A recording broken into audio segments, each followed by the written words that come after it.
बरगद के पेड़ पर सोनी चिड़िया अपने पूरे परिवार के साथ में रहती थी। उसका परिवार बहुत बड़ा था। सोनी चिड़िया के परिवार के आधे लोग सोनी की तरह सुंदर थे और आधे लोग काले भूरे रंग के थे। जिस ग्रुप में सुंदर चिड़िया थी, वह लोग काले भूरे चिड़ियों का हमेशा मजाक उड़ाया करते थे। इसलिए चिड़िया का परिवार दो ग्रुप में बट गया था। आए दिन इनके बीच हर छोटी छोटी बातों में लड़ाई होती रहती थी, पर उनकी माँ उन्हें हमेशा प्यार से एक साथ रहने के लिए कहती थी। पर दोनों ग्रुप के चिड़िया अपनी माँ की बात को नहीं मानते थे। इस वजह से टोनी हमेशा उदास रहती थी। एक दिन काली भूरी चिड़िया का ग्रुप अपनी माँ के पास जाते हैं और कहते हैं, माँ, अब आप हमारे पेड़ का बंटवारा कर दो। अब हम लोग सुंदर चिड़िया के साथ नहीं रहना चाहते। इतने में ही सुंदर चिड़िया का ग्रुप भी पहुंच जाता है।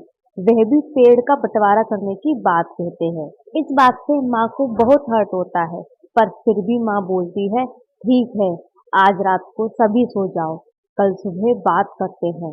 सभी माँ की इस बात से एग्री हो जाते हैं और सभी सोने चले जाते हैं। जब सभी चिड़िया सो रही होती हैं, तभी आधी रात को वहाँ एक अजगर सांप आता है।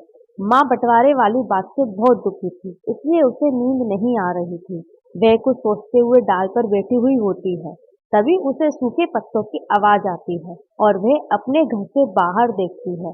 माँ घर से बाहर पेड़ पर लटके हुए सांप को देखकर बहुत घबरा जाती है और वह अपने सभी बच्चों को उठाकर उन्हें सांप के बारे में बताती है। पहले तो सभी बच्चे बहुत डर जाते हैं, पर माँ उन्हें समझाती है कि बच्चों, कुछ भी हो जाए, आज हमें मिलकर इस परेशानी का सामना करना है। आज तुम लोगों की आपस में नहीं लड़ना है। अब वह सांप बहुत ही पास आ चुका होता है।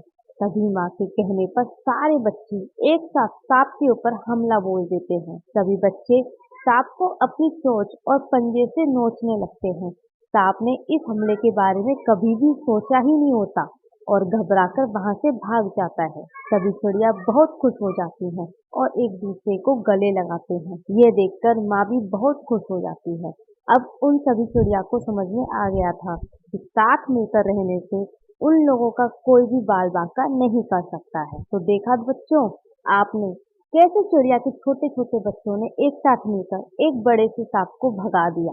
ठीक ऐसे ही अगर हम भी अपने भाई बहन मम्मी पापा के साथ मिलकर रहेंगे, तो कोई भी हमारा कुछ नहीं बिगाड़ सकता है। इसे ही कहते हैं एकता की शक्ति।